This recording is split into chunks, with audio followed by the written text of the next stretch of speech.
Alors c'est vraiment surprenant de voir comment les villes, en tout cas, se redessinent et comment elles installent dans notre paysage le patrimoine de demain. Je vous propose qu'on s'invite maintenant au Havre. Le Havre qui a souffert de la guerre, qui s'est reconstruite par et grâce à la mer. Aujourd'hui, l'activité portuaire reste forte. Les cargos porte-conteneurs font partie du décor, mais pas seulement. Le quartier de l'Eure, où se trouvent les anciens docks, est en pleine mutation. Des grands projets immobiliers ont été menés. La culture et les loisirs font revenir les populations.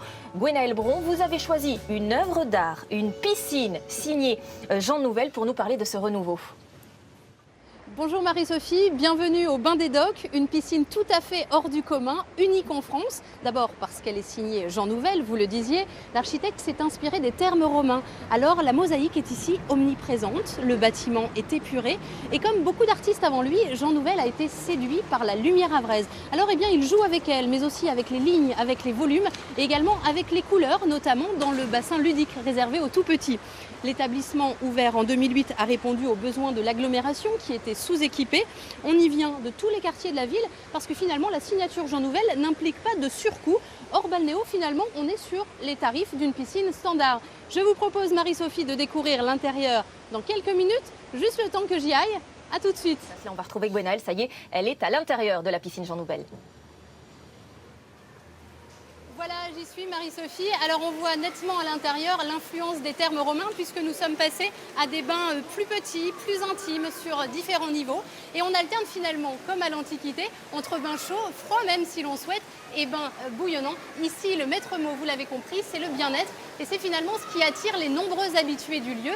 Madame Ricci est une inconditionnelle, je crois. Qu'est-ce qui vous séduit tant ici, madame? La détente physique et morale.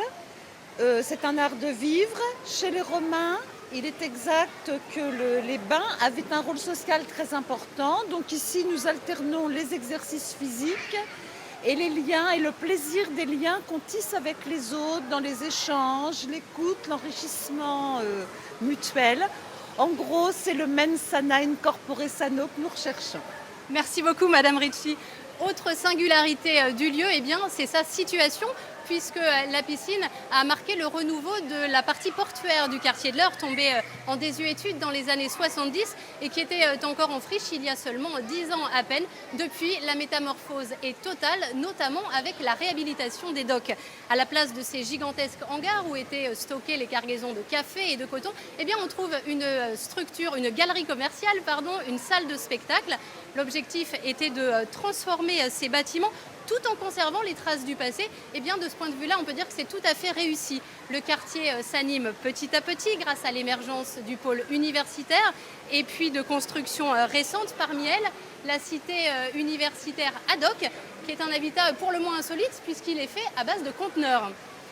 Les Bains des Docks apportent leur contribution à ce nouveau paysage. Le choix d'une signature de renom avait pour objectif de faire changer l'image du quartier et plus largement avec des œuvres majeures, celle du Havre, une ville qui, vous l'avez vu, bouillonne d'idées nouvelles.